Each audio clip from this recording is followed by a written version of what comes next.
everyone, and welcome to Dutch Greybeard.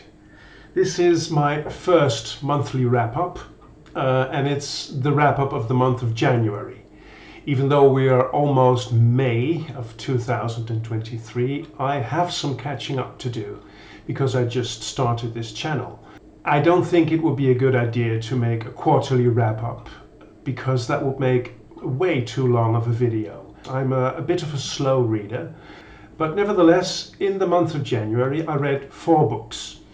Altogether, they consist of 2,100 pages. I read 2 books by Arthur Ransome. I read The Picts and the Martyrs, which are, for children's books, they're quite lengthy, 459 pages. And I read the last book in the series, Great Northern, which is 492 pages. I finished reading the entire series about the swallows in the Amazons this January. The series consists of 12 books altogether. They tell the stories of children who spent their holidays on a lake in the southeast of England where they sail their small boats. All their adventures, with the exception of 2 made-up stories, are completely free of violence, danger, and misery. Anything that might even remotely be threatening happens in the imagination of these children.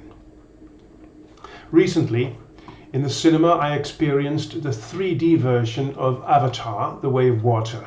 Wonderful movie, by the way. Next to me sat 2 young lads who, in terms of age, belonged to the original target group of Arthur Ransome's books. With their 3D glasses on, the boys were treated to a hyper-realistic representation of brutal violence and deathly action.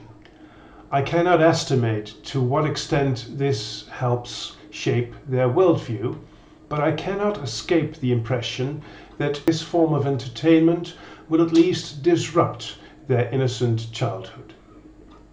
Being an innocent child is exactly the atmosphere in which most of Arthur Ransome's books are set. That is exactly why I enjoyed these books so much. Reading them brings me back to my own childhood and the harmlessness of life at that time. I wonder if children who watch a movie like Avatar: The Way of Water still put themselves in this world of amusing innocence and make-believe. And if they could, would they derive any pleasure from it? I don't know. I do know that I love to let myself be carried away in this beautiful, silly world where everything is exciting but nothing really dangerous. After the Arthur Ransome books, I started with my journey into the Wheel of Time. The Amazon series, The Wheel of Time, introduced me to the work of Robert Jordan. On a whim, I bought the complete series, 15 books in total, and I decided to read the books in the chronological order of the story. So my first read was New Spring. My image of some of the characters has been shaped by the TV series. So main characters like Moiraine, Siuan and Lan have the faces of the actors as I read.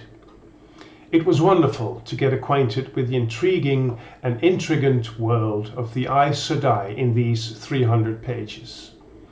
One of the things that struck me is the fact that the one power consists of 5 streams: earth, air, fire, water and spirit. Being a former Freemason myself, I strongly related to the ceremonial nature of some of the events, like the way the Aes Sedai are initiated, or the oath that was somehow inserted into Lan Mandragoran's name when he was a baby. To stand against the shadow so long as iron is hard and stone abides. I enjoyed the beautiful language of Robert Jordan, which now and then requires the full attention of the reader. like this elaboration on Lan's oath. The oath that had murmured so long in his heart became a dance his feet had to follow. I love to read about prophecies, and the philosophical background of the world of the Wheel of Time is strongly rooted in Tao, Buddhism, and other life wisdoms. But laughter was better than worrying over what he could not change, such as weary men drowsing on guard. As well worry about death. What could not be changed must be endured. And later on the same in a variation. Change what you can if it needs changing, but learn to live with what you can't change. New Spring is filled with politics, intrigue, envy, and violence. In short, Robert Jordan's world is a world like ours, albeit with magic. The acquaintance with the TV show was already welcome. This acquaintance with the written word suits me even better. New Spring carefully builds the stage on which the first part of the series will take place. I give this book 4 stars out of 5. Next, I read The Eye of the World. Nice chunky book. This journey of more than 800 pages has made a deep impression on me.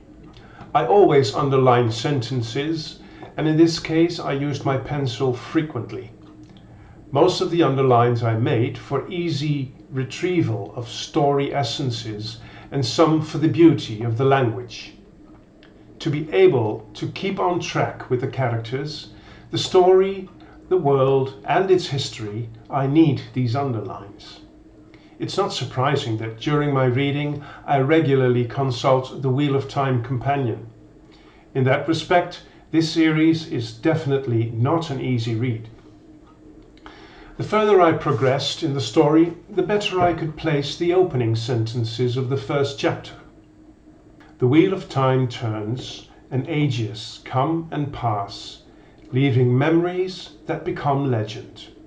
Legend fades to myth, and even myth is long forgotten when the age that gave it birth comes again. There are neither beginnings or endings to the turning of the Wheel of Time. These sentences, or variations of them, form the beginning of every first chapter of every part in this series. That's one of the elements of this book that I enjoyed the most.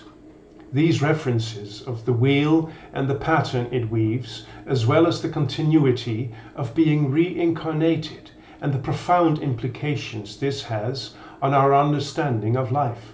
And also here, the Tao way of thinking resonates with me. I will do what I can, but it is beyond my power to stop the wheel from turning. In relation to this, I find Ta'veren a beautiful invention of Mr. Jordan. People who are Ta'veren are spun out by the Wheel of Time to correct the weave when it begins to drift from the intended pattern. The more change is required, the more Ta'veren are born. There is so much to say about this first book in the series. Too much. It's impossible to fully capture the detail and richness of this book. The myth, the legends, and the memories slowly but surely build up into a monumental story set in the present, as the Wheel of Time spins and spins threads of life and patterns. A story that you have to read in full to really get into it.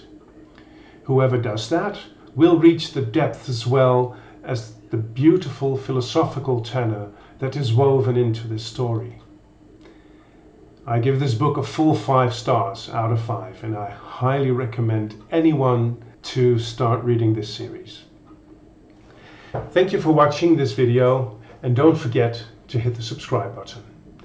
Until we meet again at Dutch Greybeard.